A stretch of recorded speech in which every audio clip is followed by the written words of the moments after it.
బంధాలను కాపాడుకోవటానికి ఒక మెట్టు దిగు అని చెప్తూ ఉంటారు. నిజమే, నిజమైనటువంటి బంధాలని కాపాడుకోవటానికి ఒక మెట్టు దిగటం ఏమిటి, వాళ్ళ కోసం ఎన్ని మెట్లైనా దిగి ముందుకు వెళ్దాం.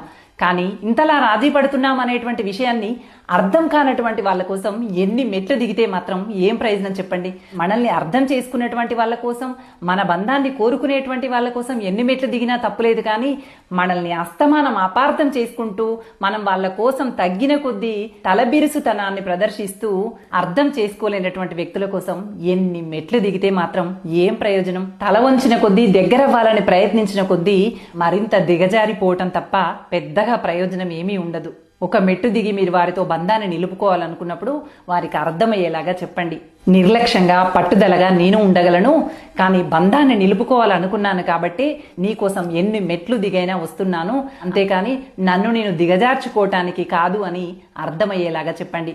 లేదంటే మిమ్మల్ని చులకనగా చూసేటువంటి అవకాశం ఉంది. అర్థం చేసుకున్నారా కలిసి వస్తారు, లేదా వారికి అర్థమయ్యే వరకు సమయం ఇవ్వండి.